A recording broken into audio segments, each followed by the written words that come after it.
akan jauh lebih efisien ya, efektif kalau kita ketemuannya di sini.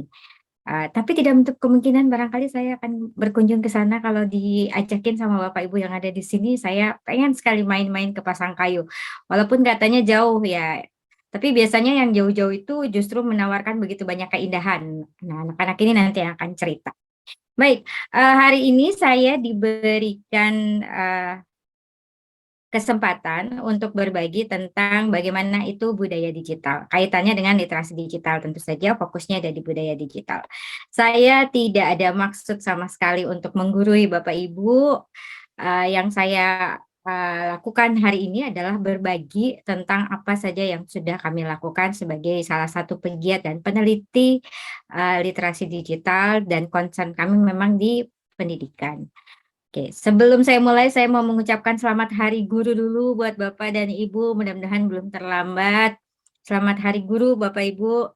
Eh, Selamat untuk terus mendapatkan keberkahan dalam setiap aktivitas kita mendampingi anak-anak kita. Amin. Saya izin berbagi layar ya. Apakah saya diizinkan? Oh ya, boleh. Sebentar.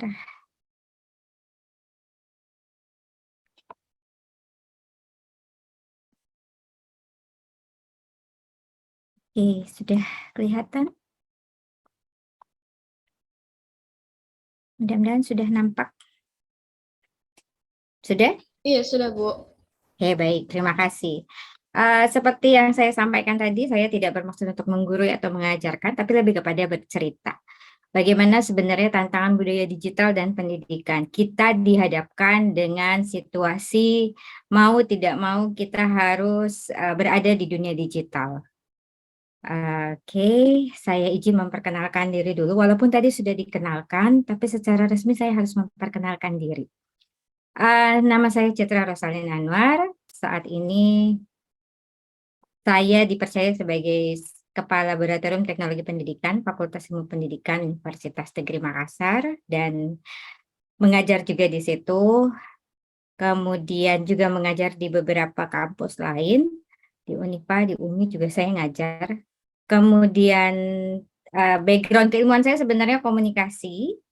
Saya belajar komunikasi di Unhas dan di Unpad. Saya adalah bagian dari Japelidi, Jaringan Pegiat Literasi Digital, kemudian Mavindo, Masyarakat Anti Fitnah Indonesia, dan Tim Survive, Yayasan Bakti Peduli Perempuan Kanker. Jadi selain sebagai pengajar juga relawan ya. Saat ini juga saya dipercaya sebagai koordinator untuk Sekolah Kebangsaan Dolar Nalar yang disponsori oleh Google.org tahun 2022 sampai 2023. Fasilitator nasional untuk Gerakan Nasional Literasi Digital. Beberapa buku yang mungkin membuat saya dipercaya untuk berbicara tentang literasi digital adalah saya salah satu tim penulis untuk modul literasi digital Kominfo Siberkreasi Japelidi 2021, khususnya untuk modul digital skill. Jadi modul yang digunakan di seluruh Indonesia untuk berbagi tentang literasi digital. Kemudian ketika jadi pendamping KKN, saya juga pernah jadi pendamping KKN, itu menghasilkan, luarannya itu menghasilkan 2 buku yang menjadi seri KKN Digital Teknologi Pendidikan.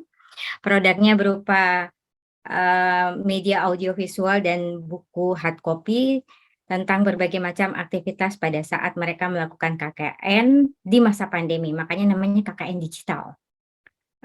Yang terbaru adalah punya komik, itu kerjasama juga dengan mahasiswa. Aku belajar mengenal diri sendiri, pendidikan seks di sekolah dasar, kemudian buku belajar sama pandemi. Hobi saya screen shopping, Bapak Ibu, makanya saya lekat sekali dengan dunia digital.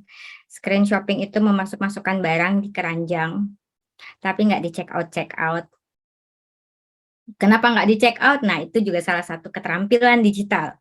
Jangan sampai kemudian menjadi konsumtif. Tapi menunggu tanggal cantik yang gratis ongkos kirimnya.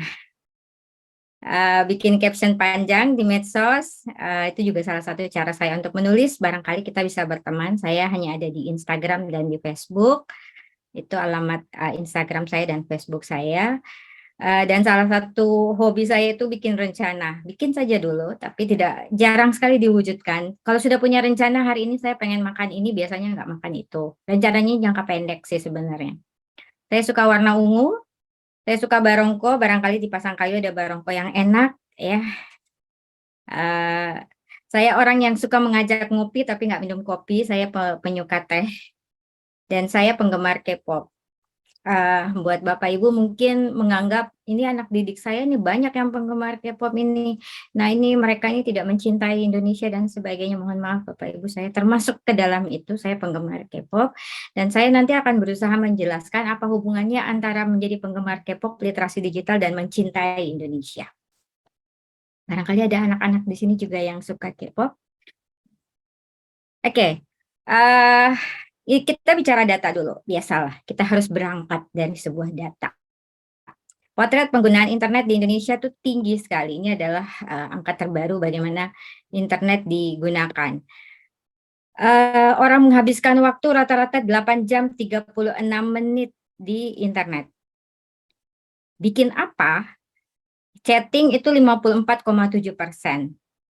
Main medsos 49,8%. Browsing informasi atau biasa kita sebut dengan googling itu 47,5%, streaming musik itu 31,7%, streaming musik dan video itu termasuk YouTuber.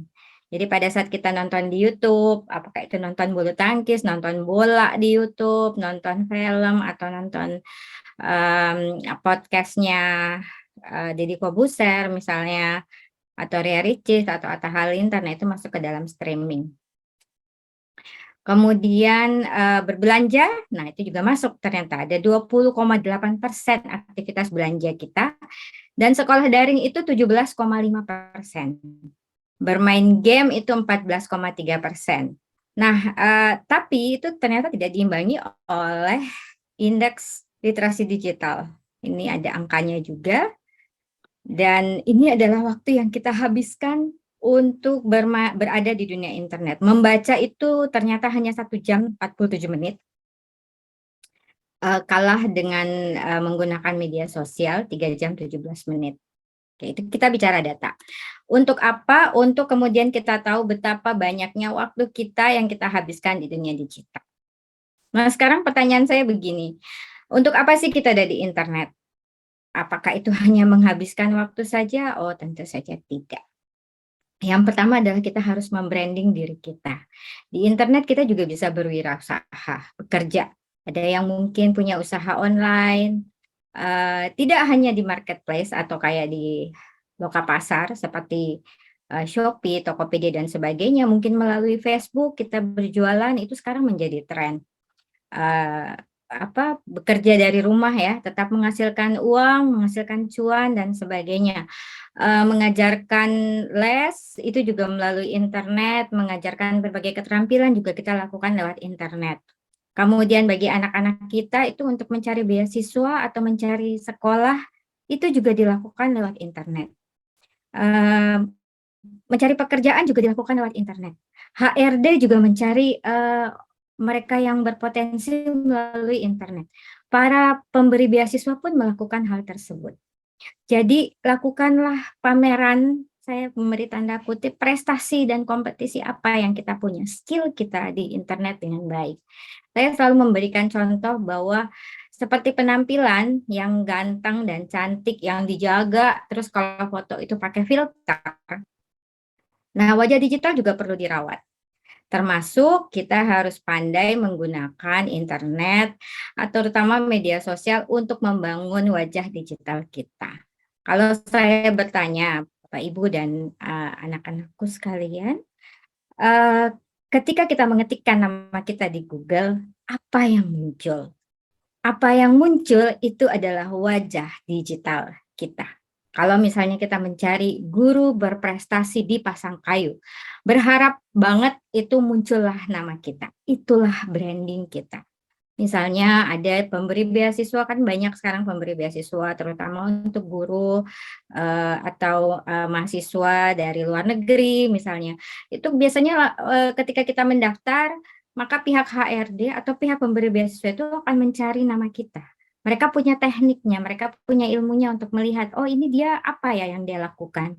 Mengapa dia mengatakan dirinya adalah guru yang berprestasi misalnya, atau mahasiswa yang berprestasi, atau anak SMA yang berprestasi. Mereka akan mengecek apa yang dilakukan oleh anak ini di internet, atau oleh guru ini di internet.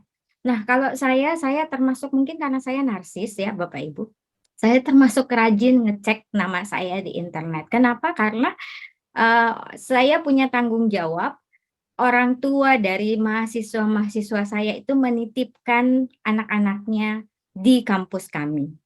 Mereka harus paham ini dosennya bikin apa, dosennya ini siapa, dia mengajarkan apa kepada anak-anak saya. Jadi insya Allah berusaha untuk bagaimana kita memposting hal-hal yang baik saja, dan yang diposting itu hal-hal yang positif yang membuat orang percaya, oh dia dosen beneran, oh dia beneran ngajarin literasi digital. Saya bisa saja mengatakan, oh saya ahli di bidang literasi digital, saya pakar gitu. Tapi ketika kita googling nggak ada tuh penelitiannya tentang literasi digital, tidak ada itu penelitiannya dia tidak pernah mengajarkan literasi digital misalnya, dan sebagainya. Begitu juga ketika saya kemudian mengatakan saya ini apalagi kita ya, kalau kita pendidik itu mudah sekali mendapatkan kepercayaan dari masyarakat. Orang akan bilang, oh yang bilang ini dosen, yang bilang ini guru, nggak mungkin berita bohong, nggak mungkin hoax. Nah itu adalah beban tersendiri bagi kita pendidik, makanya kita harus bisa menggunakan media sosial dengan baik supaya kita hanya menyebarkan hal-hal yang positif saja.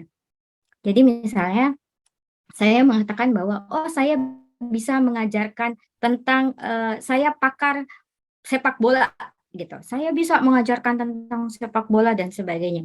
Googling saja Citra Rosalin Anwar sepak bola. Kalau memang ada buktinya saya melakukan penelitian atau saya belajar di bidang sepak bola dan sebagainya, maka dengarkanlah petuah-petuah saya. Tapi kalau tidak ada, ya jangan dipercaya. Ibaratnya dokter misalnya, ya belum tentu juga dia bisa karena dokter itu kan punya spesialisnya sendiri gitu. Mereka biasanya, oh saya ini ibu saya rujuk ke ini ya karena ini sudah masuk ke bidang ini. Kenapa? Itu untuk mengarahkan kita untuk mendapatkan informasi yang benar dan penanganan yang tepat. Jadi sekali lagi internet kemudian membuat kita tidak, walaupun internet membuat kita mudah berbohong, tapi mudah sekali bohong itu kebongkar. Karena misalnya kita mengaku, oh saya selalu rajin ke luar negeri, saya selalu ikut ini, ikut itu, saya mengajar di sini, dan sebagainya. Tinggal di googling saja, betulkah Ibu Citra mengaku pernah mengajar di Pasangkayu misalnya? Ya, cobalah di googling. Ketahuan bohongnya. Sampai di Pasangkayu saja tidak pernah, tiba-tiba dia mengaku sebagai orang Pasangkayu yang sangat berprestasi gitu. Jadi itulah mengapa kemudian kita perlu untuk merawat wajah digital kita. Nah, literasi digital adalah kunci. Banyak sekali yang mengira literasi digital itu hanya kalau kita sudah bisa pakai laptop dengan baik, sudah bisa pakai aplikasi A, B, C, D, sudah punya followers banyak, kemudian kita dianggap, oh dia terliterasi secara digital. Padahal tentu saja tidak. Literasi digital itu perlu banyak sekali kompetensi yang kita miliki sehingga kita disebut terliterasi secara digital. Kemampuan menggunakan komputer, kemampuan menggunakan internet itu hanya satu bagian, namanya digital skill atau cakap bermedia digital. Kalau versi Kominfo itu ada 4 kompetensi yang harus kita miliki. Kita harus cakap, kita tahu etikanya, kita tahu bagaimana menjaga budayanya, dan yang keempat tentu saja kita mampu menjaga keamanan kita bermedia digital. Keamanan itu apa? Misalnya tiba-tiba WA kita dihack, atau tiba-tiba rekening kita hilang, atau tiba-tiba orang kebocoran data dan sebagainya. Misalnya contoh ada video pribadi kita yang tersebar atau ada foto kita yang tersebar. Nah, itu berarti keamanan bermedia digital kita itu benar-benar harus dijaga. Karena sesungguhnya tidak ada lagi yang bersifat private ketika kita berada di ruang menjadi terbuka untuk publik. Itulah kenapa keempatnya itu harus kita miliki. Kita tidak cuma bisa pakai, tapi juga kita paham etikanya, kita paham budayanya, dan kita juga bisa menjaga keamanannya. Minimal untuk diri kita sendiri, karena Walaupun kita sudah menjaga diri kita, tapi orang-orang sekitar kita itu nggak paham bahwa, oh ini pribadi, nggak boleh di-share, misalnya. Nah, itu yang berada di dalam budaya digital. Nah, digitalisasi budaya sendiri itu sama dengan saya selalu mengatakan begini, dunia nyata dan dunia maya itu sama saja. Apa yang tidak kita lakukan di dunia nyata ya jangan dilakukan di dunia maya. Kalau kita di dunia nyata tidak langsung bilang di depannya ada teman kita, misalnya kita terus ngomong, ih kenapa alisnya miring sebelah, ih kok gendutan, ih kok kurus, ih kok bodoh sekali kamu gitu misalnya dan sebagainya. Lantas kenapa kalau di dunia maya kok kita enteng sekali mengatakan itu? Langsung kita komen di bawah fotonya, ah cantik karena filter, ini dan sebagainya. Bahkan pada orang-orang yang tidak kita kenal, misalnya di foto-fotonya Lesti Kejora misalnya, kita mengata-ngatai, "Oh anaknya jelek, anaknya begini." Kita nggak kenal itu satu, yang kedua itu anak kecil kok dibully. Apakah kita bisa mengatakan itu kepada tetangga kita misalnya yang baru melahirkan atau punya anak kecil, kita langsung, "Iya anakmu kok jelek sekali," gitu. Kan nggak mungkin kita lakukan itu di dunia nyata. Jadi jangan lakukan juga di dunia maya. Sama saja. Nah, digitalisasi budaya, kekhawatiran banyak orang justru akan membuat budaya kita hilang. Padahal sebenarnya digitalisasi budaya memungkinkan kita mendokumentasikan kekayaan budaya. Bahkan dapat menjadi peluang untuk mewujudkan kreativitas. Jadi apa yang kita hasilkan, misalnya Bapak Ibu menghasilkan tarian. Nah, itu cepat dipublish supaya tidak ada yang mengklaim itu sebagai, "Oh, itu tarian saya, oh, itu lagu ciptaan saya." Diklaim dulu, dipublish, baru kemudian kita mengklaim hak ciptanya. Jangan sampai kita sudah capek-capek membuat koreografi sebuah tarian, membuat sebuah lagu, kemudian diklaim oleh orang lain sebagai, "Oh, itu karya saya." Gitu. Nah, digitalisasi budaya juga termasuk apa yang kita lakukan hari ini, kita nge-Zoom, kita bertemu di layar kaca. Yang tadinya kita harus ada di sebuah gedung, saya harus menempuh perjalanan sekian jam, anak-anak dan Bapak Ibu harus meluangkan waktu untuk datang ke tempat itu, menyiapkan kursi, konsumsi, dan sebagainya gitu kan. Nah, sekarang hanya dengan duduk di depan layar kaca, kadang-kadang sambil ngapain, kita sambil naik motor, sambil mengerjakan pekerjaan yang lain, itu bisa kita lakukan sambil mendengarkan pelajaran dan sebagainya. Ini juga termasuk ke dalam digitalisasi budaya. Juga ada yang namanya pameran melalui virtual atau pameran yang bisa kita lihat hanya dengan layar kaca. Atau kita bisa mengunjungi museum hanya dengan di layar kaca. Itu semua termasuk ke dalam digitalisasi budaya. Jadi kekhawatiran bahwa digitalisasi budaya itu akan menghilangkan budaya kita itu harus disingkirkan jauh-jauh. Karena justru memberi peluang untuk memperkenalkan misalnya makanan tradisional di Pasangkayu, tarian tradisional, kehidupan masyarakat di sana itu akan menjadi lebih terkenal, menjadi lebih populer dan diketahui oleh orang-orang di luar sana. Sehingga tidak ada lagi yang mengatakan, "Di mana itu? Oh ada ya wilayah seperti itu," gitu. Itu semua adalah bagian dari digitalisasi budaya. Nah, wujud apa saja, yang ada di dalam kerangka budaya digital? Yang pertama tentu saja adalah akses digital. Eee, Bagaimana kita mempunyai hubungan dengan piranti digital, kesempatan untuk berpartisipasi secara elektronik dalam ruang digital. Kemudian kebebasan berekspresi, di mana kita bisa mencari, menerima, dan berbagai informasi. Kebebasan berpendapat misalnya. Dan yang paling utama adalah, dulu kesulitannya begini, dulu saya pernah mengalami masa-masa kuliah di mana buku-buku itu susah untuk diperoleh. Kalaupun ada harganya mahal, atau ditip beli sama teman yang kebetulan pergi ke kota, ke Jakarta misalnya. Kita minta, "Oh tolong ya kalau ke Gramedia Pusat yang di Jakarta sana," karena yang paling terkenal kan Gramedia, atau ke Gunung Agung, "Beliin buku ini," banyak banget yang harus kita lakukan. Sekarang itu tidak lagi, kita tinggal googling, e-book itu banyak sekali tersedia, perpustakaan yang bisa kita akses, bukunya banyak sekali, itu bisa kita akses dengan mudah, semuanya itu bisa dilakukan karena faktor digitalisasi budaya itu tadi. Buku-buku itu kemudian dibuat dalam bentuk digital dan kita bisa mengaksesnya. PR beratnya adalah kita tidak bisa lagi mengajarkan sesuatu berdasarkan pengalaman kita 10 tahun yang lalu. Karena anak-anak kita bisa mengakses dan bisa bilang, "Ih, Bu Guru, saya lihat di sini katanya Sekarang Indonesia sudah 38 provinsi. Kok Bu Guru bilang masih 27? Zaman saya 27 ya. Masih 27. Ih, sudah 38, Bu. Ah, tidak, 37. Ibu baru-baru diresmikan. Artinya kita menghadapi masyarakat atau anak-anak yang semakin ke sini semakin kritis. Jadi kita juga harus kritis, harus belajar, harus banyak baca. Itu PR. Kemudian perlindungan privasi. Nah, kita juga harus paham bagaimana perlindungan data kita, termasuk bagaimana kita menghadapi orang-orang supaya mereka juga bisa menjaga privasi kita.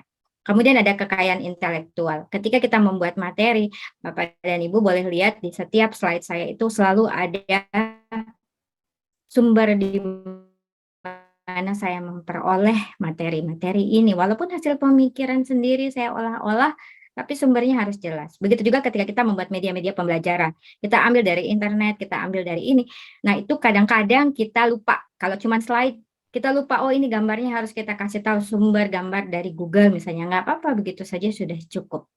Kemudian mengajarkan tentang kekayaan intelektual, menghargai. Biasanya kita bilang sama mahasiswa saya, jangan jangan copy paste, Nak. Harus jelas sumbernya dari mana, budaya mencontek dan sebagainya. Nah, budaya mencontek itu pun ternyata terdigitalisasi menjadi copy paste. Kalau dulu kita nyonteknya dari buku tinggal disalin. Sekarang orang buka kontrol ini langsung dipindah, diluruskan margin kiri kanan spasinya dirapikan, dikumpul jadi tugas. Ternyata itu juga berpindah ke dunia digital. Nah, bagaimana caranya untuk mencegah? Ya kita mengajarkan bahwa ada namanya hak kekayaan intelektual yang harus kita jaga. Kita mengambil YouTube orang, kita mengambil gambar yang, tapi kan itu adanya di internet. Iya, tidak semua yang di internet itu benar dan tidak semua yang di internet itu gratis bisa kita gunakan.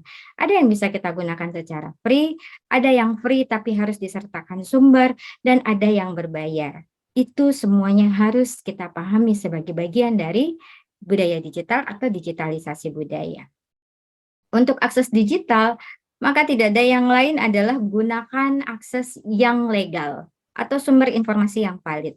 Ayo, siapa yang nontonnya dari bioskop-bioskop streaming yang banyak iklan-iklan judi online-nya lah, apa segala macam. Nah, itu tentu saja adalah tempat yang ilegal gitu. Kita nggak boleh nonton di situ.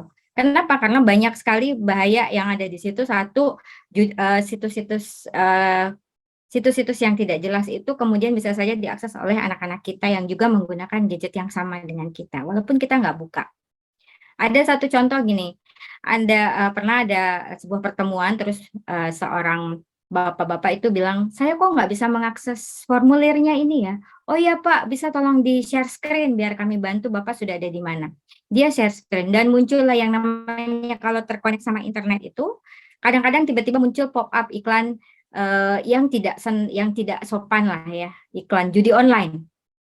Tapi kan iklan judi online itu suka memasang gambar-gambar yang agak-agak aduh ya gitu. Kasihan tentu saja ya Bapak Ibu karena Bapak tersebut jadinya menjadi bahan tertawaan. Dianggapnya Bapak tersebut biasa mengakses situs-situs yang ilegal. Padahal ketika kita nonton sesuatu dari website yang ilegal, nonton film atau nonton apapun yang bioskop ilegal, bukan yang saya mau kasih contoh Netflix atau apa ya misalnya. Nah, itu otomatis itu akan tersimpan itu gitu. Jadi iklan-iklan itu akan terus muncul. Nah, kadang-kadang tanpa sadar mungkin Bapak Ibu lihat lagi mencari jaket kulit, kok tiba-tiba semua buka Facebook muncul jaket kulit, buka ini langsung muncul jaket kulit. Nah, itu algoritmanya memang tersimpan di perangkat kita. Jadi sekali lagi gunakanlah akses digital yang legal dan gunakan sebaik-baiknya. Kemudian main download saja. Download lagu misalnya, downloadlah dari sumber yang legal. Itu juga bagian dari menghargai hak cipta dan kekayaan orang lain. Kemudian kembangkan kebebasan berekspresi. Misalnya memproduksi konten yang baik, berbagi konten, berkolaborasi, dan berpartisipasi. Hari gini banyak sekali anak-anak kita yang kalau ditanya tidak ada lagi yang bercita-cita mau jadi, dulu zaman saya mau jadi apa kalau besar, jadi guru, jadi polisi, jadi dokter, jadi insinyur, paling tinggi itu jadi presiden, astronot. Kalau saya dulu mau jadi astronot sih. Karena cita-citanya mau terbang-terbang gitu, padahal kan sebenarnya bisa punya cita-cita jadi pramugari, kenapa jadi astronot ya? Sekarang nggak ada lagi mungkin anak-anak. Kalau anak-anak ditanya mau jadi apa, mereka bilang mau jadi YouTuber, mau jadi TikTokers, mau jadi vloggers, dan sebagainya gitu. Nah, apakah itu salah? Tentu saja tidak. Karena memang sudah zamannya seperti itu. Nah, yang harus kita lakukan adalah bagaimana mengajarkan mereka menjadi YouTuber yang baik, vloggers yang baik, TikTokers yang baik, gamers yang baik, gitu, yang positif tentu saja. Nah, caranya apa? Dengan kita memberitahukan bahwa karena sekarang eh, kalau kita mau viral, ya bikinlah sesuatu yang konyol gitu. Nah, yang harus kita ajarkan adalah moral dulu, baru viral. Jangan dibalik, viral dulu, moral belakangan. Atau viral dulu, harga diri belakangan. Banyak yang kemudian membuat tayangan-tayangan yang nggak pas, yang nggak pantas, tayangan-tayangan yang tidak layak. Supaya apa? Supaya viral, dipanggil ke TV-TV terkenal, banyak uang, kemudian mendapatkan endorse dan sebagainya. Tapi ternyata itu tentu saja tidak sesuai dengan budaya kita, moralnya nggak bagus dan sebagainya gitu. Tapi demi viral, ini kalau kita viral dapat cuannya banyak, dapat uang gitu. Nah, ternyata itulah yang harus kita lakukan untuk mendampingi anak-anak kita, mendampingi adik-adik kita dalam bermain atau beraktivitas di dunia digital. Kita bisa menyebarkan konten positif, walaupun sekali lagi konten positif itu susah untuk viral, susah untuk menjadi FYP ya. Saya punya contoh karena saya punya YouTube. YouTube saya ya isinya tentang pendidikan, tentang literasi digital.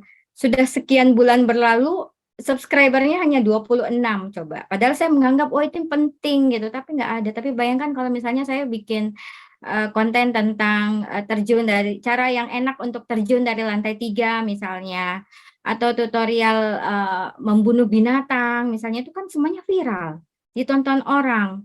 Dan kalau kita ditonton berarti ada cuan di situ. Nah, hal-hal yang seperti itulah yang harus kita hindari. Bagaimana kita mempromosikan gaya hidup yang berkualitas, tontonan yang kata-katanya kasar, itu ternyata menjadi viral gitu kan. Eh, dan kemudian dilegalkan dengan mengatakan itu kan gaya dia, kalau nggak suka nggak apa-apa, jangan ditonton. Ya nggak bisa begitu juga konsepnya. Walaupun memang pilihan ada di kita, tapi kalau kita membiasakan sesuatu yang tidak baik, maka sesuatu itu akan menjadi kebiasaan dan akhirnya menjadi budaya. Bahwa berkata kasar itu ternyata nggak apa-apa demi mencari nafkah misalnya gitu ya. Eh, tapi sekali lagi kita tidak bisa mencegah orang yang sudah melakukan itu. Yang bisa kita lakukan adalah menjaga supaya lingkungan kita itu tidak melakukan hal tersebut. Nah, kemudian promosikan gaya hidup yang berkualitas, saling menghargai, santun dan bermartabat, menguatkan harmoni dan kebersamaan, ciptakan ruang diskusi yang sehat. Jangan berantem-berantem mulu di media sosial. Nah, lantas bagaimana dengan pendidikan? Teknologi mengubah cara kita belajar. Kata Mas Menteri ini mengatakan teknologi itu hanya tools, hanya alat, bukan segalanya. Kualitas pembelajaran dalam kelas, interaksi antara guru dan murid itu esensinya. Nggak bisa digantiin. Bapak Ibu, saya yakin kehadiran mahasiswa-mahasiswa di sini itu mungkin membawa perubahan. Misalnya mereka bisa membuat media pembelajaran yang slide-nya itu bisa terbang-terbang, bisa dibesarkan, bisa bikin video ini, video itu. Tapi percayalah itu hanya alat.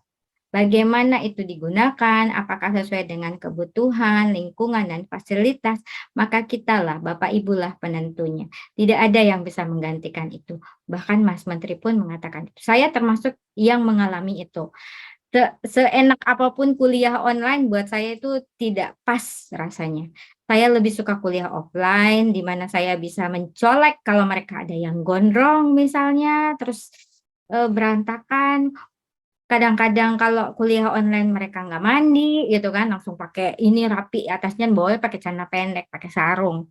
Kalau di kuliah offline saya suka karena saya suka melihat mereka tampil cantik, tampil ganteng, wangi, dan bersemangat berdiskusi. Itu adalah esensinya. Kita bisa menyentuh mereka. Pendidikan karakter ada di situ.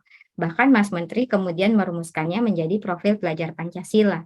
Kata Mas Menteri, kita berharap sekolah lembaga pendidikan menghasilkan anak-anak yang beriman, bertakwa kepada Tuhan, berkebinekaan global. Berkebinekaan global itu apa?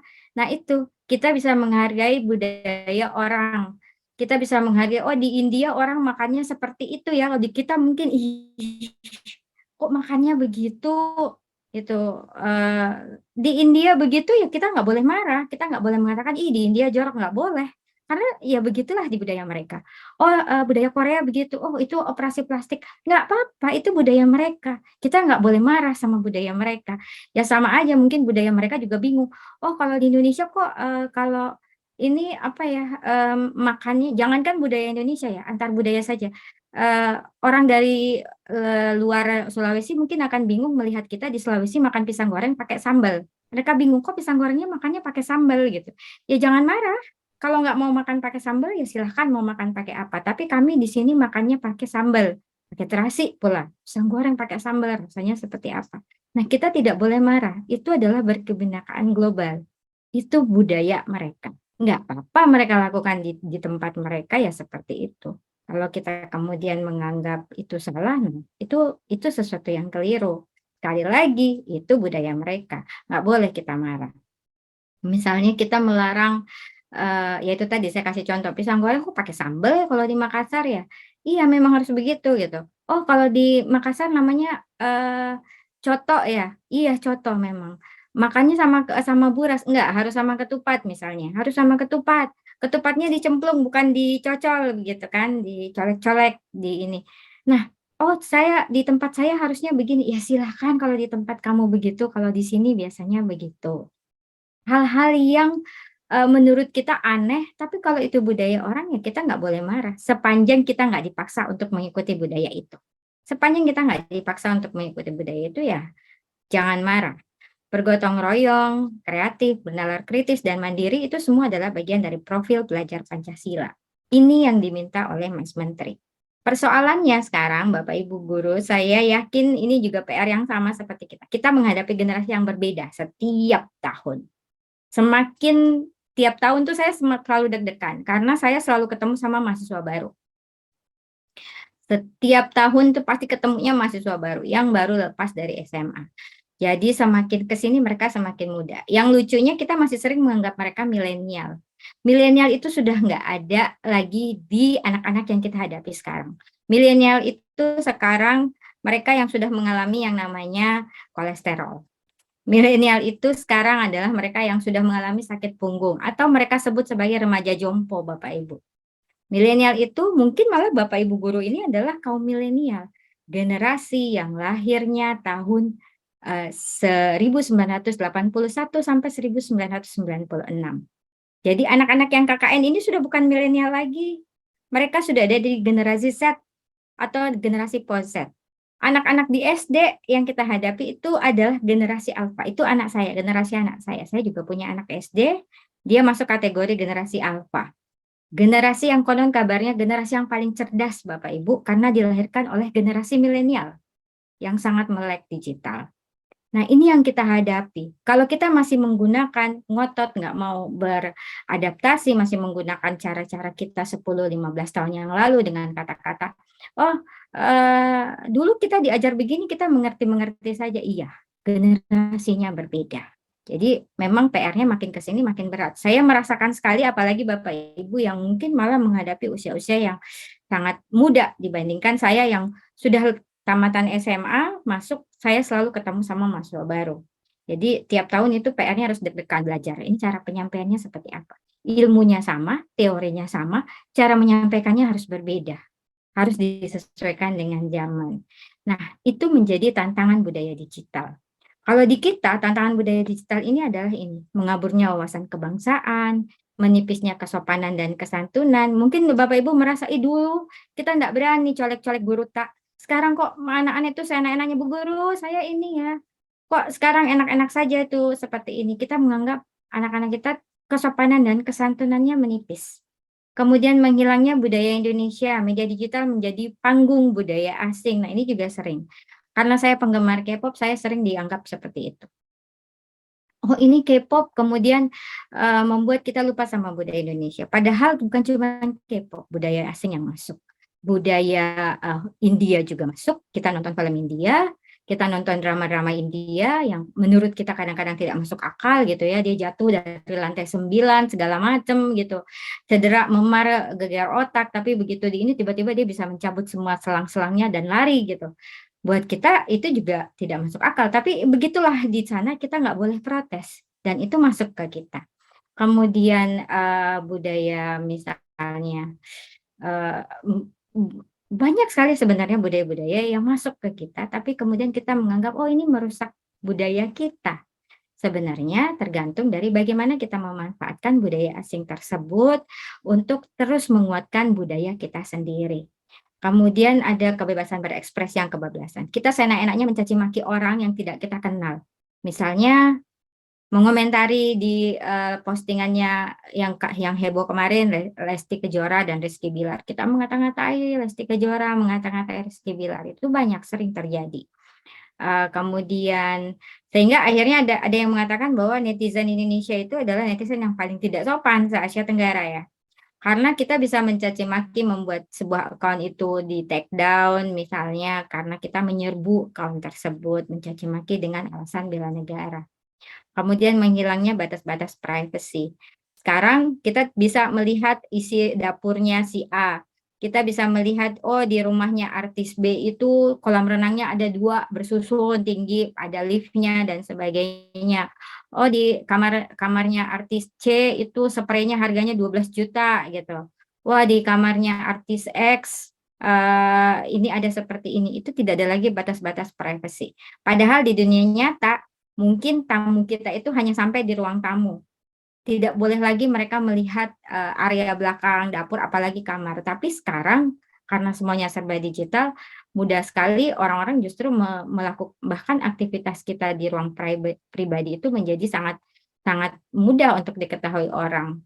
Eee Sekarang kayaknya malah lazim orang cerita, "Aduh tolong dong bantu saya terjerat utang." Secara digital loh kita cerita, padahal dalam kehidupan sehari-hari mana mau kita dianggap punya utang, kita malah mungkin, "Oh enggak apa-apa, saya ini baik-baik saja," gitu. Kita tidak mau menampilkan kesusahan kita di dunia nyata. Tapi di dunia maya, orang malah memamerkan hal-hal tersebut gitu, menjadikan itu sebuah postingan, media, dan sebagainya itu menjadi hal yang biasa, memamerkan, bukan memamerkan, tapi menampilkan hal-hal yang bersifat pribadi.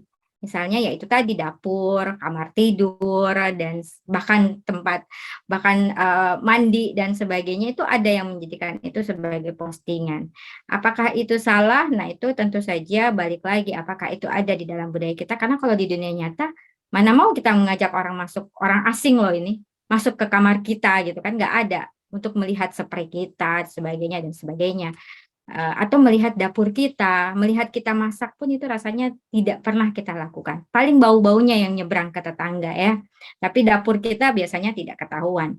Nah, digitalisasi budaya membuat segalanya itu mungkin.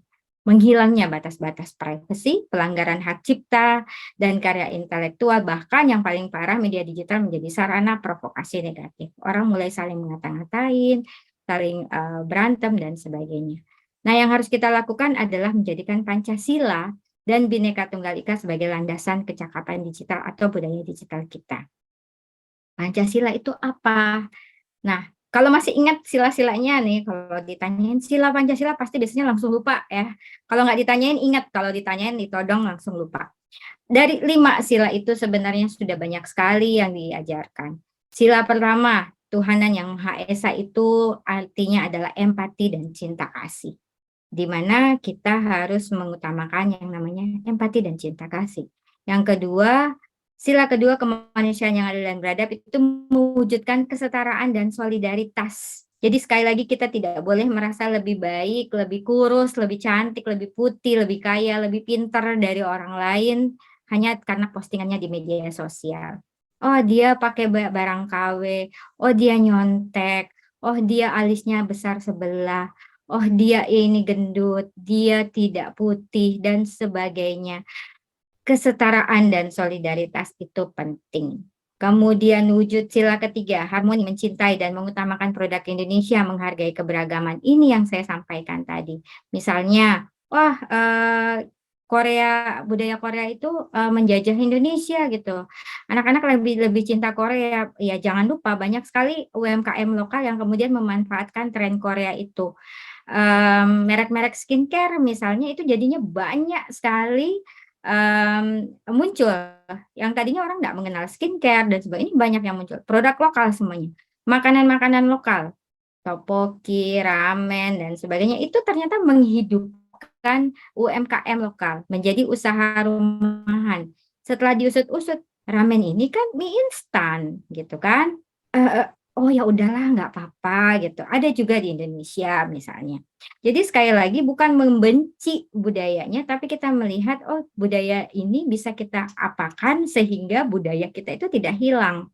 Itu yang kita lakukan. Oh misalnya kalau kita suka sekali dengan India, India itu terkenal dengan keakraban mereka dalam hubungan kekerabatannya. Penghormatannya kepada ibu, kepada orang tua. Nah, itu yang kita ajarkan. Itu begini, begini, begini. Sehingga dari situ kemudian kita mengajarkan itu ke anak-anak. Karena kadang anak-anak kalau kita ajarkan langsung mereka marah gitu, nggak suka. Tapi kalau kita pakai media yang mereka suka, nah itu baru masuk di akalnya mereka. Nah, kemudian Persatuan Indonesia, harmoni, mencintai, mengutamakan itu tadi, kemudian sila keempat demokrasi, partisipasi, kebebasan berekspresi dan menghargai perbedaan. Sekali lagi.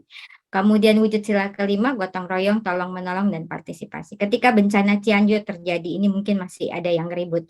Ketika bencana Cianjur terjadi, itu kemudian heboh karena pembawa bantuan itu dipalak di jalan, nggak bisa sampai ke lokasi. Kemudian ada pemberi lokasi yang kemudian diusir pemberi bantuannya karena dianggap, oh kamu berasal dari daerah yang A, B, C, D, begitu. Padahal Pancasila sudah mengajarkan kita gotong royong, tolong menolong, mengajarkan kita kesetaraan dan solidaritas, mengajarkan kita tentang cinta kasih, mengajarkan kita tentang mencintai dan mengutamakan produk Indonesia dan sebagainya. Nah, kembali lagi ketika kita berada di kerangka kita melakukan aktivitas apapun. Nah, kita harus bisa berpikir, berkomunikasi, berkolaborasi dalam melakukan setiap aktivitas kita di dunia digital. Dan yang utama tentu saja adalah toleransi itu tadi. Menghargai perbedaan. Gaya berkomunikasi kita pun berbeda. Di dunia digital kita tidak lagi menundukkan kepala tabe gitu. Di dunia digital kita tidak lagi memegang tangan ketika kita bersalaman sama orang yang lebih tua misalnya. Tapi ada bahasa-bahasa yang kita gunakan. Pertama, banyak sekali istilah-istilah yang mungkin hanya kita kenal gara-gara kita bergaul di dunia media sosial. Anak-anak kita mungkin menggunakannya. Mager, narsis, healing, liburan kok jadinya healing namanya, apalagi tuh healing. Oh, pergi jalan-jalan itu healing, belanja itu healing. Kemudian gengges, baper, hoax, galau, dan sebagainya dan sebagainya. Banyak sekali istilah-istilah yang makin ke sini kita makin bingung, ini anak-anak maksudnya apa? Oh, ada lagi. Misalnya guru bertanya misalnya, oke anak-anak itu adalah materi kita hari ini, ada yang mau bertanya, tiba-tiba siswanya bilang, kamu nanya, kamu bertanya-tanya gitu, kesal gitu. Kenapa sih kalian itu saya kan bertanya saja, oh marah lagi kita. Padahal itulah komunikasi mereka di dunia media sosial. Kita tidak boleh langsung marah, tapi mungkin kita bisa menyampaikan, nah kan ini Bapak bertanya, jadi jangan tidak sopan itu. Bisa kita jelaskan, jangan langsung dimarahi. Itu sering sekali terjadi Bapak Ibu, saya kalau menjelaskan selalu begitu. Oke, sampai di sini ada yang mau bertanya, ada saja. Kamu nanya, kamu keselnya itu kayak apa? Tapi mau gimana? Ya, kita harus tidak bisa marah, tapi kita bisa menjelaskan bahwa itu tidak sopan. Itu mungkin lebih baik disampaikan kalau kita sudah di luar kelas pada saat main-main dengan Bapak Ibu guru. Ada lagi istilah baper, dari baper jadi koper. Kemudian setelah koper apa lagi ya? Baper itu kan bawa perasaan, koper korban perasaan ya.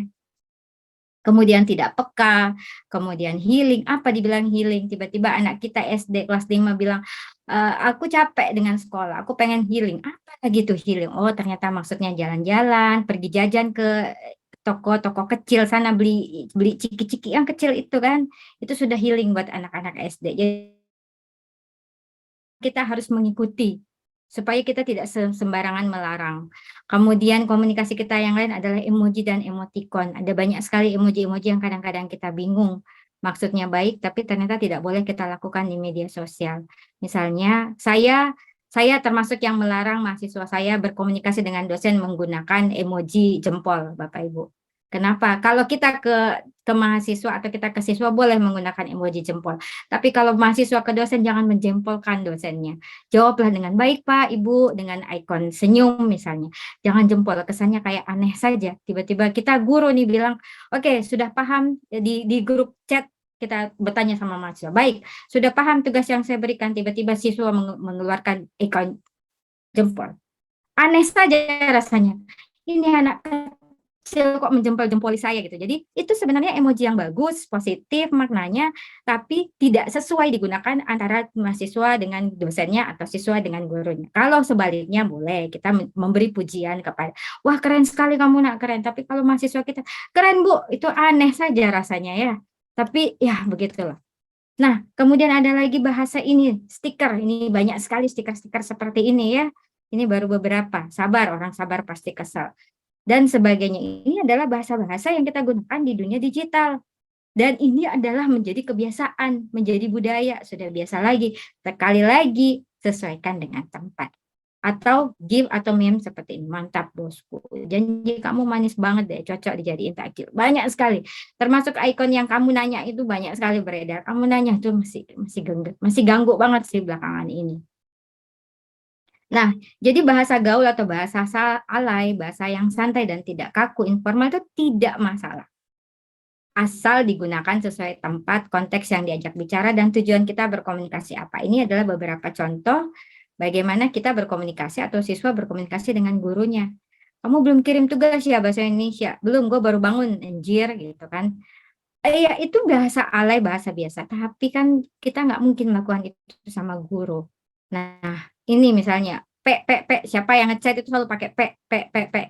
Cobalah dengan Assalamualaikum, dengan selamat pagi, dengan tabe kah, dengan apa? Haruskah dengan P? Apa itu P? Saya nggak pernah membalas apapun itu dengan P. Padahal saya termasuk, ini kalau ada mahasiswa saya di sini tuh tahu, saya boleh di chat 24 jam. Jam 2 pagi di chat pun saya tidak marah. Tapi belum tentu saya balas. Tapi saya tidak marah. Nggak apa-apa gitu. Itu kan kesepakatan. Cuman memang itu sekali lagi harus dikomunikasikan. Itu nggak sopan ya. Kamu bilang assalamualaikum kayak bilang selamat pagi kak, bilang selamat sore, good afternoon, mau pakai bahasa Inggris apapun, banyak sekali bahasa di dunia ini. Haruskah P?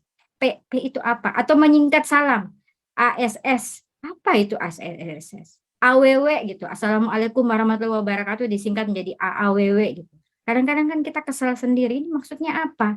Hanya kamu yang sendiri yang paham. Kata saya diganti dengan huruf Q, kata saya diganti dengan SY misalnya, kan kita bingung sendiri, jelaskan. Jadi nggak apa-apa, tidak harus kaku-kaku banget bahasa kita, dan saya yakin Bapak dan Ibu Guru juga paham, tapi sekali lagi sesuaikan konteksnya, dengan siapa kita berbicara. Jangan tiba-tiba mengirimkan emoji ajaib. Budaya digital juga membuat budaya belajar kita berubah. Sekarang guru tidak lagi hanya dituntut untuk belajar di depan kelas. Guru juga harus jadi konten kreator, bikin YouTube, bikin video pembelajaran, dan apalagi pandemi kemarin. Kita jadi konten kreator, jadi harus terbiasa berbicara di depan layar begini. Saya termasuk yang tidak biasa berbicara di depan layar. Sekali lagi, saya dosen tradisional, konvensional ya. Saya suka berada di kelas, saya suka melihat mahasiswa langsung dan sebagainya. Orang sekarang belajar dengan berbagai macam cara. Ibu Ira ini adalah dosen Unpad. Dia, apakah boleh kita menggunakan TikTok? Boleh. Karena sekali lagi, kata Mas Menteri, ingat media itu hanya, teknologi itu hanya tools, itu hanya alat. Bagaimana kita menggunakannya tergantung dari kita manusianya. TikTok boleh kita gunakan? Boleh. Ada banyak sekali akan positif dan informatif dan mendidik di TikTok. Tergantung bagaimana kita memilihkan anak-anak kita. Salah satu contohnya mungkin Ibu Ira ini. Jadi Ibu Ira ini mengajarkan bagaimana kita menchat orang, bagaimana kita membuat latar belakang, bagaimana meneliti, bagaimana kita menjawab pertanyaan. Ada juga akunnya Jerome Pauline misalnya. Ada yang ikuti. Jerome Pauline itu mengajarkan bagaimana kita belajar matematika, kelihatannya mudah padahal tetap susah, ya. karena saya nggak tahu matematika. Tapi itu keren. Kemudian ada Vicky Naki misalnya. Vicky Naki itu belajar tentang 7 apa 9 bahasa, saya lupa. 5 apa 7 bahasa. Bahasa Rusia, bahasa Inggris, bahasa Korea, dan sebagainya. Itu dia secara tidak langsung mengajarkan orang untuk belajar bahasa. Jadi media belajar kita berubah seiring zaman. Itu juga budaya digital. Kita tidak boleh lagi marah. Oh, anak-anak sekarang nggak bisa baca buku. Mereka pegang handphone terus. Mana tahu di handphone itu mereka baca e-book, buku digital. Mana tahu mereka nonton YouTube itu YouTube pendidikan. Bagaimana cara ini dan itu. Maka kita dituntut untuk melihat dan memilah, bahkan memproduksi sendiri media-media pembelajaran yang mendidik. Walaupun memang susah untuk viral, tapi toh tujuan kita bukan untuk menjadi viral, tapi untuk mendidik. Mari kita banjiri dengan hal-hal yang positif. Nah, ini saya kasih contoh. Ketika saya berbicara dengan mahasiswa saya tentang disiplin, mandiri, dan sebagainya, mereka tuh tidak mau dengar saya. Mereka menganggap, ibu menggurui saja terus, bosan mereka, tidak suka. Begitu saya ulik-ulik, saya ngobrol, oh ternyata banyak yang suka K-pop, Bapak Ibu. Saya kemudian bertanya, apa yang bikin kau suka sama K-pop? Karena ganteng? Katanya mereka operasi plastik dan ternyata tidak.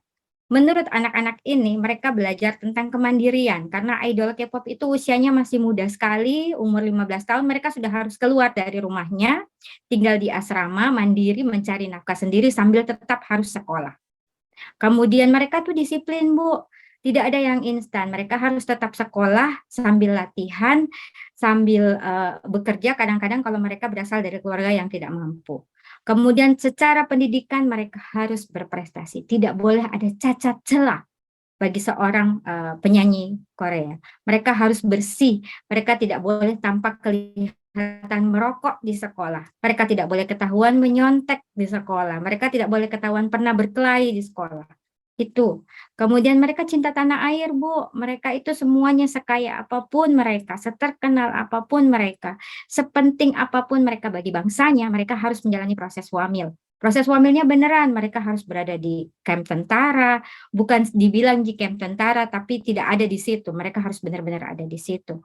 Kemudian mereka menjaga budaya dan etika. Postingan-postingan media sosial artis-artis K-pop itu tidak ada yang tidak beretika, semuanya beretika. Paling itu foto pemandangan, foto prestasi mereka, foto peliharaan mereka, bahkan foto orang tua mereka itu jarang ditampilkan. Bandingkan, walaupun tidak boleh dibanding-bandingkan, bandingkan dengan tokoh-tokoh populer di negara kita, Bu. Mereka posting pacaran, mereka posting pakai baju yang bagaimana, mereka posting A, B, C, D misalnya. Nah, walaupun sudah melakukan kejahatan, di mana mereka masih bisa tampil di televisi. Kalau idol Korea itu enggak boleh, Bu, dan sebagainya. Dari situ saya belajar, oh saya bisa mengajarkan banyak hal kepada anak-anak ini melalui apa yang mereka sukai. Termasuk ada kemudian mahasiswa saya melakukan penelitian bagaimana mengajarkan budaya Tabe melalui Korea. Jadi mereka tahunya budaya Tabe itu adanya di Korea. Ya namanya anak-anak ya, enggak boleh kita marah. Terus kita kasih tahu, di Indonesia ada namanya budaya Tabe itu. Karena kata mereka, idol K-pop itu kalau ketemu itu mereka membungkuk 90 derajat. Sama saja, di Indonesia namanya budaya Tabe di Bugis Makassar. Diajarkan, jadi riset Bapak Ibu. Kemudian menang di kompetisi nasional. Dapat penghargaan, dapat hadiah. Artinya sekali lagi, bukan dengan melarang budaya itu, tapi bagaimana melalui budaya-budaya asing itu kita mengajarkan budaya kita kepada anak-anak kita. Karena yang namanya manusia, namanya anak-anak, kita juga begitu, semakin dilarang, semakin kencang kita lakukan. Nggak boleh makan, kita makan. Nggak boleh pergi, kita pergi. Ya, anak-anak seperti itu. Jiwa keingintahuannya tinggi. Tugas-tugas pendidikan tidak hanya sekadar menyampaikan materi, tapi bagaimana supaya mereka memahami dan mau melaksanakan itu. Sekali lagi, kita sebagai pendidik dituntut menjadi konten kreator, mengkurasi konten atau memilih konten-konten yang mau kita tampilkan, membuat daftar sendiri, kemudian kita harus bisa membuat pembelajaran kita, membuat siswa kita itu bisa belajar secara mandiri. Tidak selalu kita ditanya, Pak kalau begini bagaimana? Pak kalau begini bagaimana? Ibu kalau begini bagaimana? Biar bagaimana sabar tak, itu pasti keluar tanduk-tanduk tak. Tinggal kita perlihatkan, coba nonton YouTube-nya ini, dia mengajarkan ini, coba nonton YouTube-nya ini, coba nonton TikTok-nya ini. Jadi tidak semua media itu menawarkan hal negatif. Kita yang harus mengkurasi, kita yang harus memilihkan kepada anak-anak kita apa yang mereka tonton, bukan melarang. Sekali lagi bukan melarang. Nah, yang harus kita jaga sekali lagi sebagai Bapak, Ibu guru, ini kadang-kadang kita lupa, saya juga sering melakukan. Menjaga privasi diri sendiri dan menjaga privasi anak-anak orang lain yang ada di bawah pengasuhan kita, termasuk anak kita. Ada yang kenal dengan Fujianti Utami Putri atau Fuji, ini populer sekali 1 tahun belakangan. Dia pernah cerita bahwa dia dibully di sekolah gara-gara dia tidur di sekolah. Dia tidur di sekolah, kemudian gurunya itu videokan dia tidur. Jadi gurunya itu memvideokan dalam keadaan dia tidur, dan ternyata yang dilakukan adalah video tersebut disebarkan di grup komite sekolah, di mana semua orang tua murid, guru-guru itu ada di grup tersebut. Puji merasa sangat malu. Mungkin gurunya ini menganggap itu adalah pelajaran supaya kamu nggak tidur di sekolah. Nah, Fuji kemudian mengatakan begini, saya tidur di sekolah itu salah. Hukum saya, beri saya pemberitahuan bahwa saya salah, bukan dengan menyebarkan aib saya. Itu kemudian yang menjadikan orang tuanya dan kakak-kakaknya itu keberatan. Kata mereka, ya memang dia salah. Kenapa dia di sekolah tidur? Dia harusnya dihukum, diberi peringatan. Kamu kenapa tidur? Ayo kamu dihukum. Misalnya dihukumnya apa? Yang harus hukuman positif juga kan? Misalnya hukumannya apa? Misalnya dia hukumannya harus menghafalkan sekian rumus fisika, misalnya, biar hukumannya positif dan sebagainya. Atau kamu dikena hukuman kamu harus mengikuti satu kompetisi dan kamu harus menang di situ. Itu hukuman yang positif menurut saya. Bukan dengan menyebarkan aibnya. Ini sering terlupakan. Kita memfoto anak-anak kita di sekolah. Ketika mereka menjawab pertanyaan, ya namanya anak-anak menjawab pertanyaan kadang-kadang lugu, kadang-kadang bahasanya lucu, kita videokan, video itu menjadi viral tanpa seizin orang tuanya, begitu. Beberapa waktu yang lalu ada juga sebuah video di mana seorang guru membantu anak yang banyak kutunya. Itu niatnya bagus. Tentu saja bagus, tapi ada hal yang harus dijaga. Satu, privasi si anak. Si anak tentu saja, walaupun mukanya enggak kelihatan, tapi kan akun gurunya itu ditahu. Jadi misalnya yang memposting itu Robiatul, dia memposting sedang ya itu ya, membantu seorang anak begitu. Kemudian walaupun si anak itu tidak diperlihatkan wajah, tapi orang tahu, oh ini berarti Robiatul ini mengajar di SD ini, berarti muridnya ini, siswa ini gitu. Itu akan ketahuan misalnya. Jadi sekali lagi jaga privasi diri dan privasi anak. Privasi anak-anak kita, anak-anak yang berada di sekolah kita itu menjadi tanggung jawab kita. Ketika mereka bikin tugas, disuruh senam misalnya, kita syuting, kita videokan, kemudian kita viralkan, dan kemudian malu anak-anak itu karena videonya yang lucu itu tersebar ke seluruh Indonesia gitu kan. Atau kita lagi duduk-duduk di depan rumah, ada orang yang jatuh berboncengan, dia jatuh, kita videokan, kita viralkan, itu tidak boleh, itu melanggar privasi mereka, bayangkan malunya mereka. Bahkan pun ketika kita menemukan misalnya ada anak muda lagi pacaran di pinggiran jalan, kita videokan kemudian kita viralkan, itu perbuatan mereka salah. Hukum mereka, marahi mereka, tegur mereka, tapi tidak dengan mengumbar aib mereka.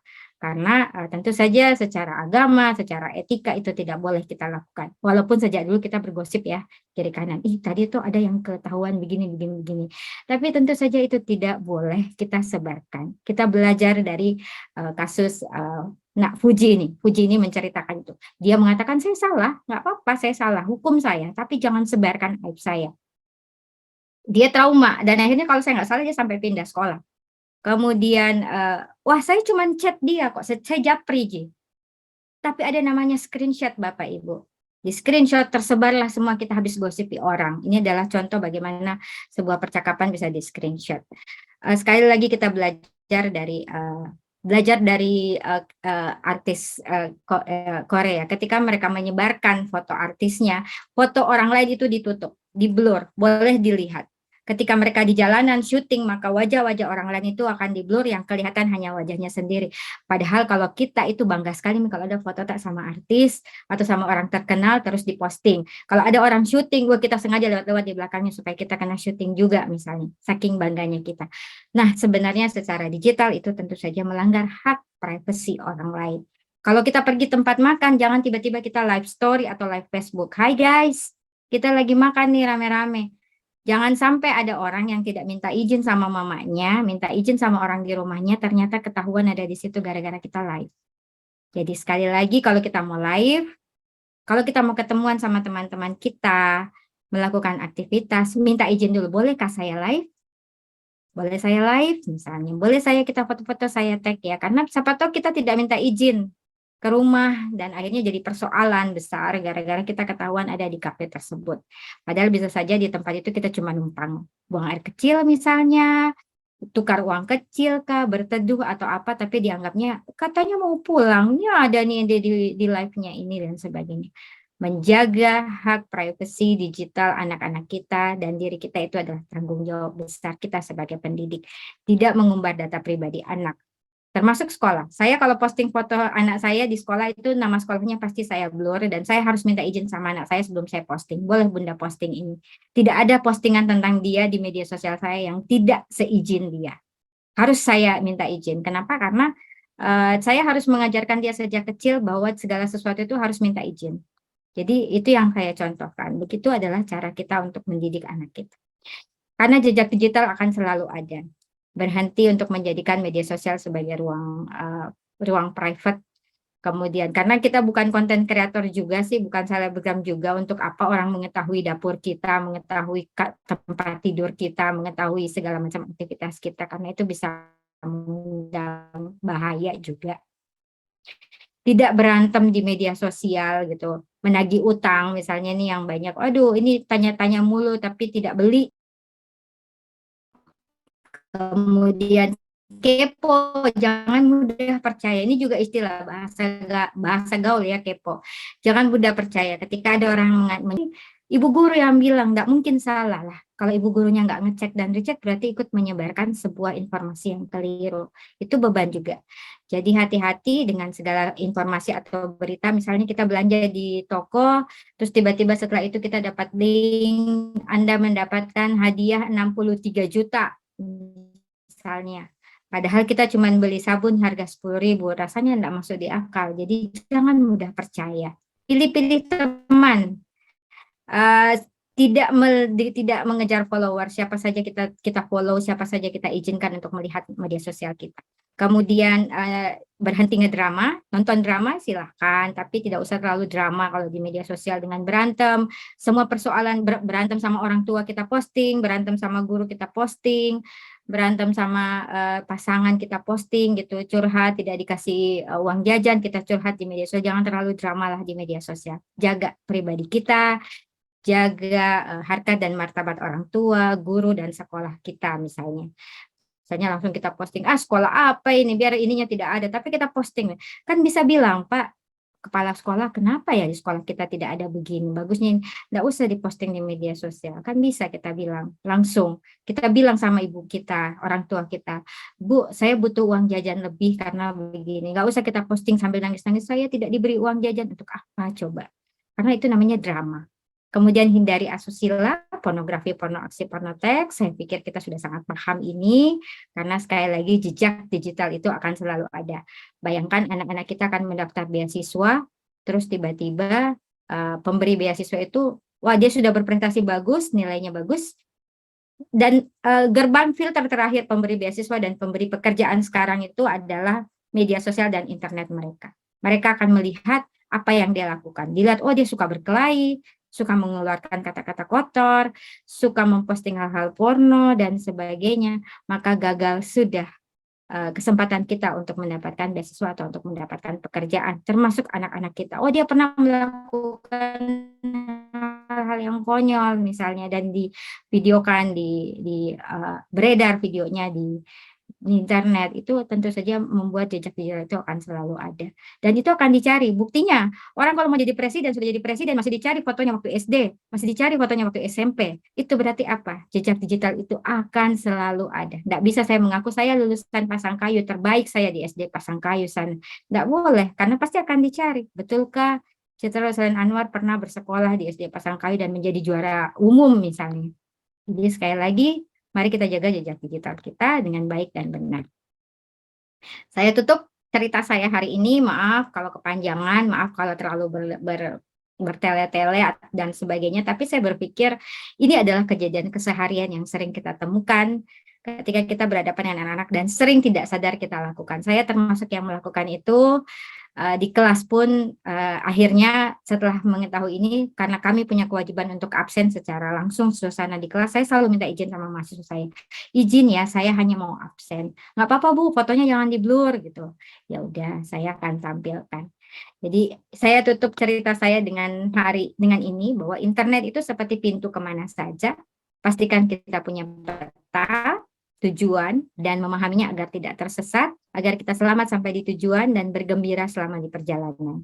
Peta, tujuan, dan pemahaman itu tentu saja adalah dengan literasi digital yang cukup agar kita bisa mewujudkan berbagai impian anak-anak kita dan berbagai impian kita sendiri melalui tools yang sudah disiapkan, yaitu internet dan berbagai kemudahan teknologi. Terima kasih banyak. Saya kembalikan ke moderator. Tolong jangan, kalau saya bertanya, jangan dibalas dengan kamu bertanya ya. Nggak apa-apa, silahkan bertanya. Silahkan bertanya. Terima kasih. Assalamualaikum warahmatullahi wabarakatuh. Waalaikumsalam warahmatullahi wabarakatuh. Terima kasih Ibu atas materinya. Saya sedikit relate sih Bu mengenai materi yang Ibu paparkan tadi. Mengenai K-pop, saya juga K-popers. Teman-teman di sini juga K-popers Bu. Jadi mungkin ada yang mengganjal di hati Bapak atau Ibu, bisa langsung mengajukan pertanyaan. Kami membuka sesi tanya jawab.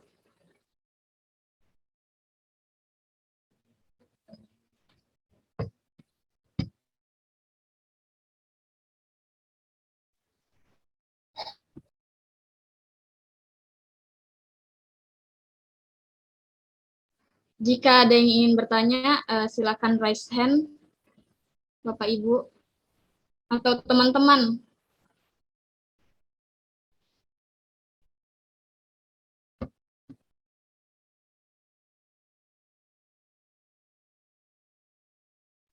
Oh iya, jika ingin bertanya, jangan lupa untuk open kamera, nyalakan mic, dan angkat tangannya, raise hand.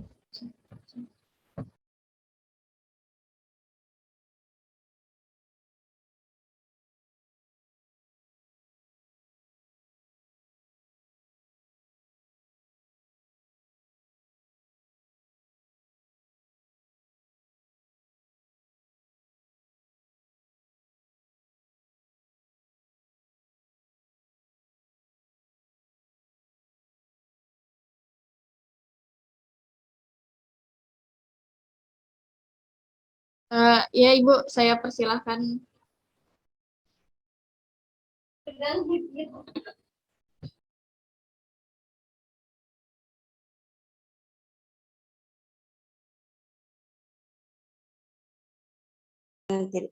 Yang tidak positif dalam kelas, bagaimana kita menyikapinya kalau sudah berulang-ulang kita tegur, kan itu anak-anak tidak bisa dipermalukan, harus dibicarakan langsung. Kalau sudah bicarakan langsung, sudah ditegur langsung sebagai belum ada perubahan, mana menyikapi selanjutnya. Itu aja Bu. Mungkin bisa diulang Ibu karena putus-putus dan tadi mic-nya baru nyala.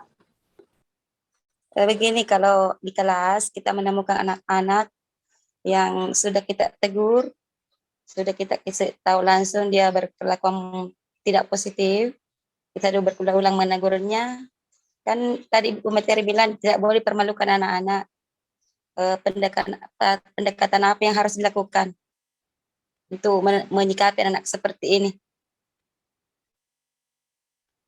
Itu aja Bu. Masih banyak waktu terpikirkan. Terima kasih Bu. Iya, sama-sama.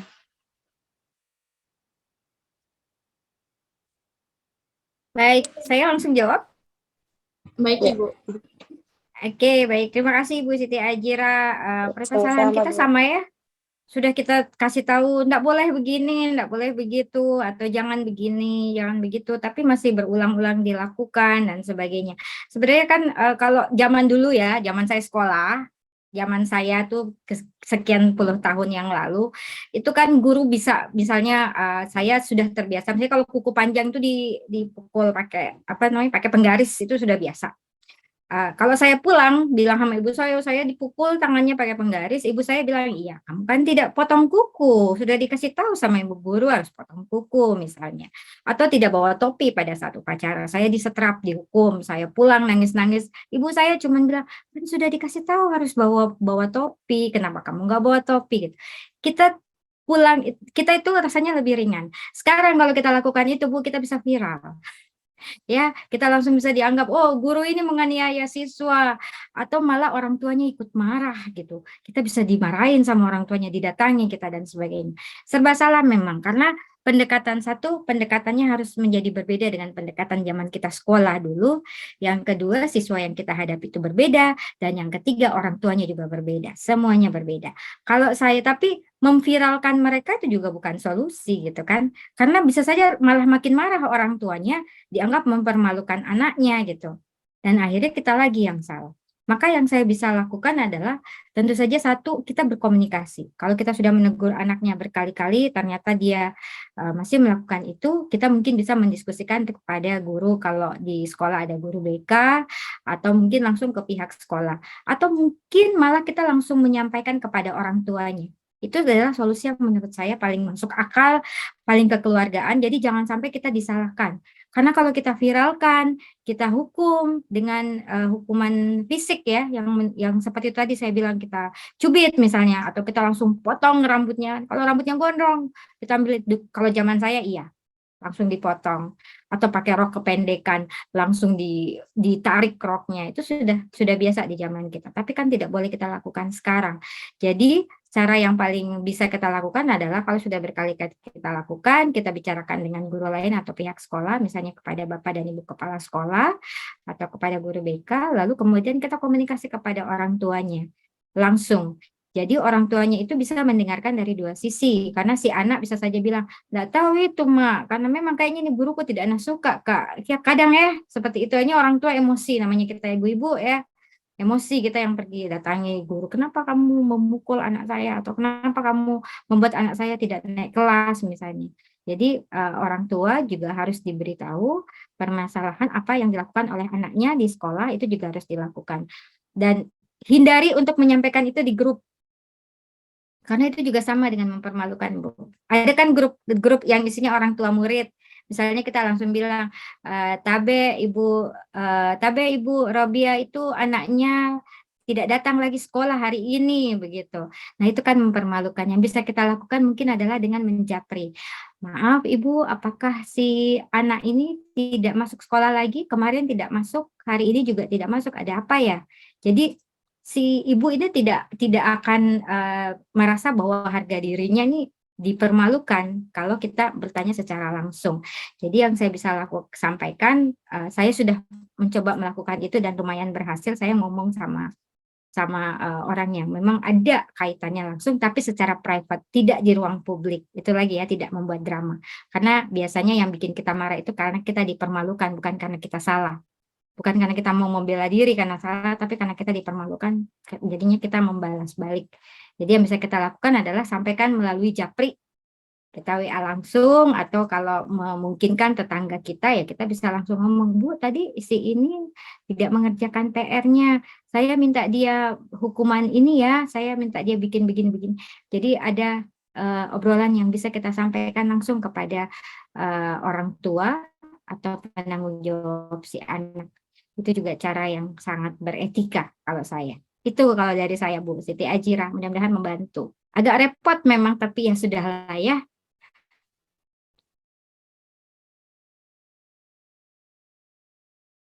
Terima kasih. Bagaimana Ibu? Mungkin ada yang mau ditanggapi?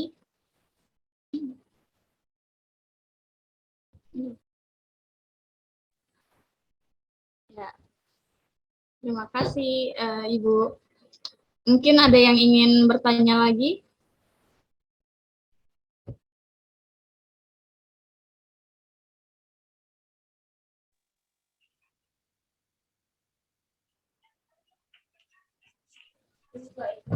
Sangat Eh, Mungkin sedikit juga Ibu, betul yang katakan Ibu itu kita harus kayak privat, Bu. Saya sepakat sih tadi sama jawabannya Ibu Citra. Karena kalau yang dikasih diomongin di publik, diomongin di publik begitu Bu, pasti malu. Nah, itu yang membuat kami semakin nakal, semakin berulah lagi. Gitu. Jadi mungkin teman-teman atau Bapak atau Ibu Nih, ingin Bapak Ibu bertanya. guru tuh dengerin tuh. Kalau dimarahi di depan publik, mereka malah makin bertingkah gitu Iya, kan. Bu. Jadi itu juga, nah bayangkan kalau hanya di depan publik itu sekitar kalau di kelas mungkin 30 orang, hanya 30 orang yang melihat dia dimarahi saja dia malu. Bayangkan kalau kita posting di media sosial kita, anak ini tidak lulus-lulus matematika di Facebook kita, teman Facebook kita ada 2.000 orang, 2.000 orang yang melihat betapa konyolnya atau betapa memprihatinkannya anak itu. Jadi lebih baik di private ya. Agak repot sebenarnya, karena satu-satu kita harus ajak bicara, banyak pekerjaan kita yang lain, tapi ya itulah karena kita pendidik. Terima kasih, Bu. Mungkin teman-teman ada yang ingin bertanya? Dan Bapak Ibu,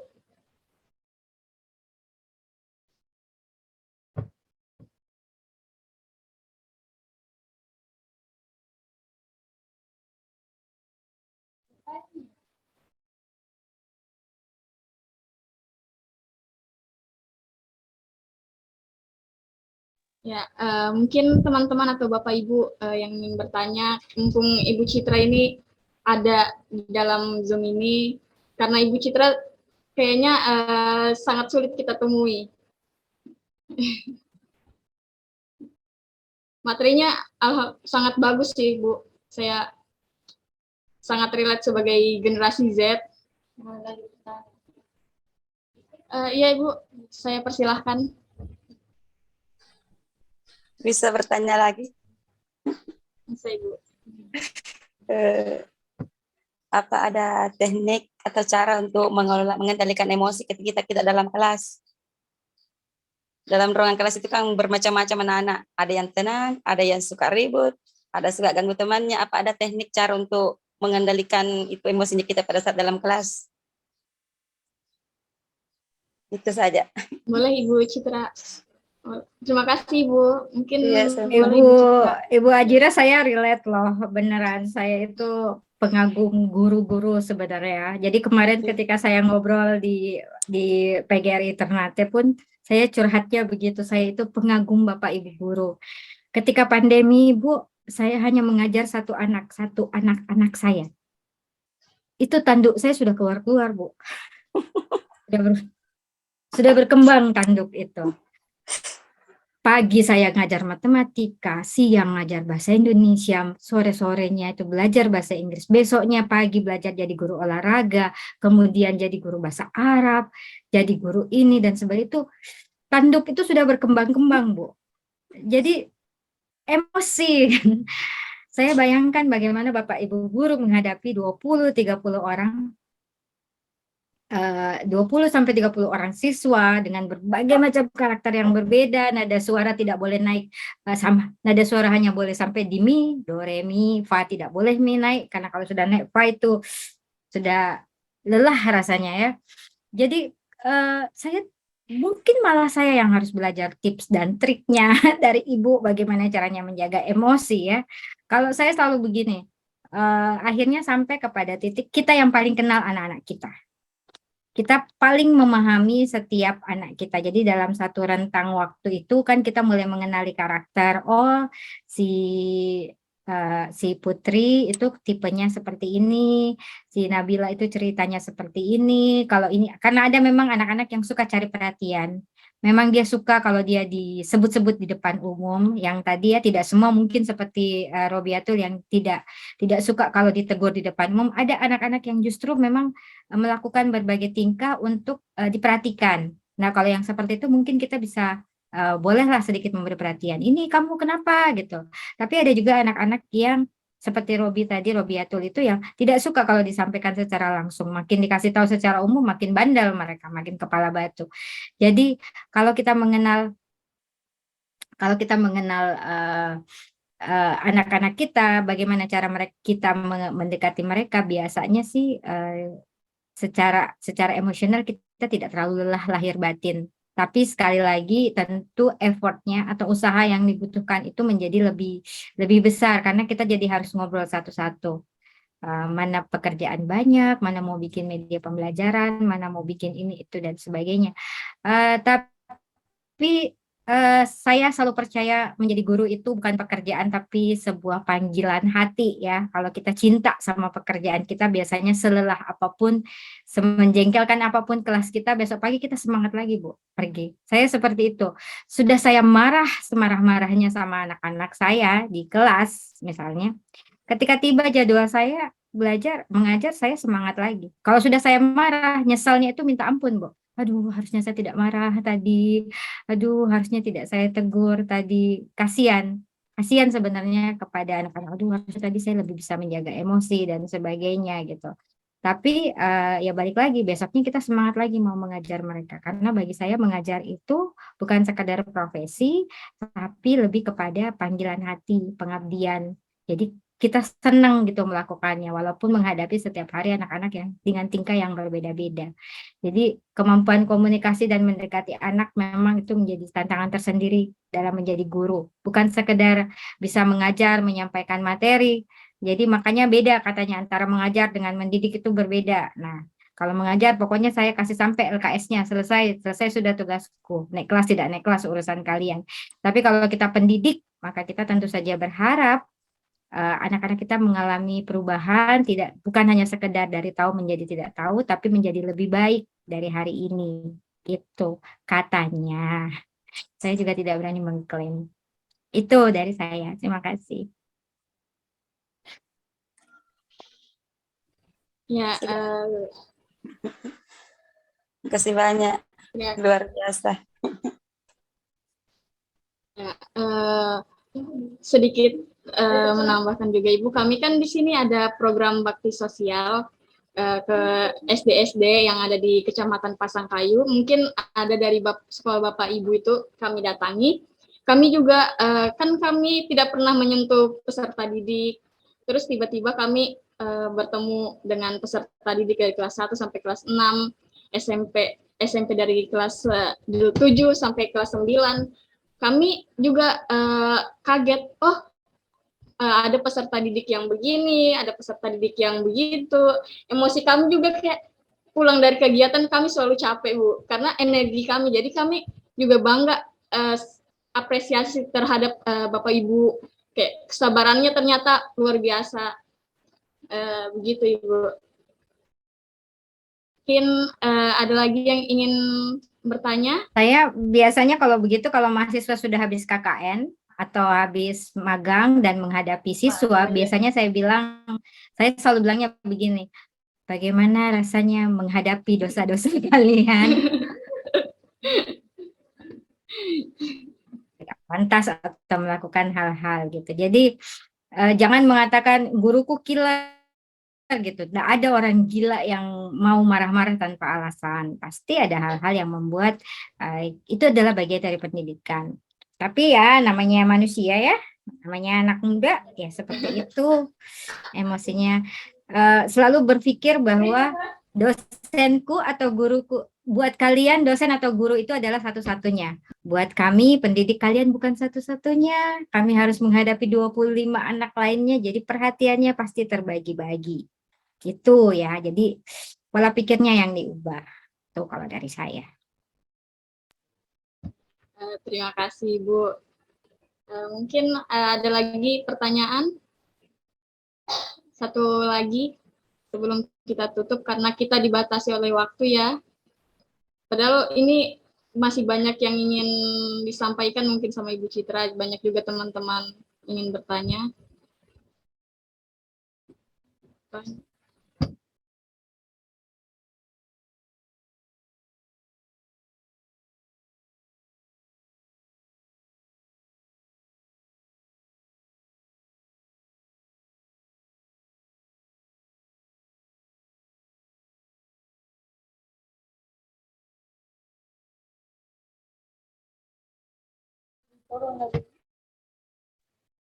Oke, kalau tidak ada, langsung saya bacakan kesimpulan dari kutipan Ibu Citra tadi. Seperti penampilan yang ganteng dan cantik, wajah digital juga perlu dirawat.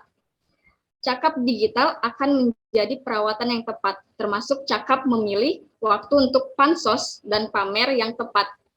Penting untuk membangun rekam jejak yang positif.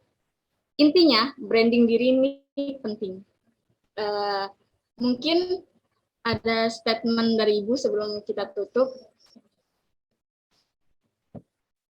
Kalau dari saya adalah sebagai pendidik dan sebagai mahasiswa yang harus kita lakukan itu di zaman yang seperti ini, secara semuanya serba terbuka seperti ini adalah tidak berhenti belajar, terus mengupdate diri.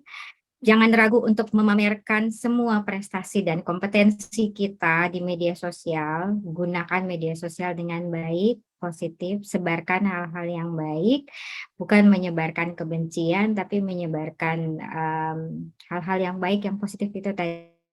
Dan pastikan setelah hari ini ketika kita mengetik nama kita di Google, maka muncullah sederet prestasi yang sudah kita lakukan. Bukan sekedar alamat Facebook kita, apalagi dengan nama yang aneh-aneh, misalnya Bunga Segar Selalu, dan sebagainya.